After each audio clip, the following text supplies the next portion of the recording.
Hi, I'm Alex Berry and I'm a professional colorist. Today I'm going to give you 3 tips to keep in mind when color correcting with DaVinci Resolve. If you'd like to learn more about my workflows and color grading in DaVinci Resolve in general, you can find my course in the description notes below. Now here are those tips.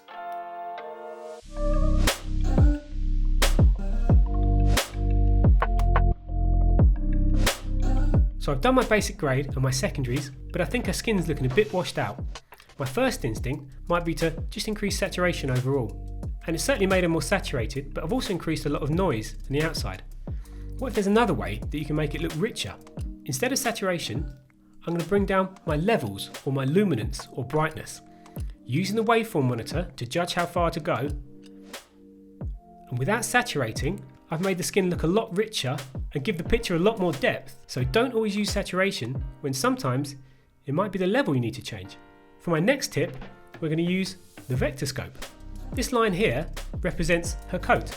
If I want to make this image more cohesive, I can select her coat with a key and then use my hue tool to move her coat into line with the logo. If I turn that node off, you can see here her coat's kind of pink and now it's in line with my red logo. That makes my picture look a lot more cohesive. But what else can I do? If I add a new node, instead of moving parts of the image into this red region, I can make my logo and other important parts stand out more by pushing the dark areas into the opposite colour. So if my logo is towards red, I can choose to move my shadows the opposite way.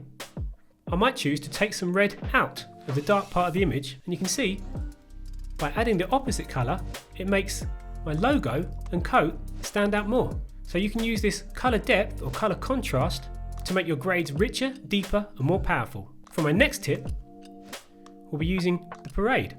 Our parade splits the image into red, green and blue. So you can see here, the image is completely red with no green and no blue. If I show you full screen, now we've seen on the parade that this image is completely red. There's nothing but red in this image. If I move on to the next frame, this grey frame, then the next frame is a bit blue. But actually, if I look at my parade, this frame is completely grey. Red, green and blue are in alignment. Whereas the frame before, which I told you was grey, is actually red. There's more red than green and blue. This frame was out of alignment, but our eyes were tricked by seeing the completely red image. Our eyes adjusted to the red image and we weren't able to see that the next image was also a bit red and not completely neutral. The tip here is always be looking at your scopes to understand what's happening to your image. Never trust your eyes alone. I hope you enjoyed those tips. If you'd like to learn more about colour grading, please subscribe to Domestika to learn more about my online course.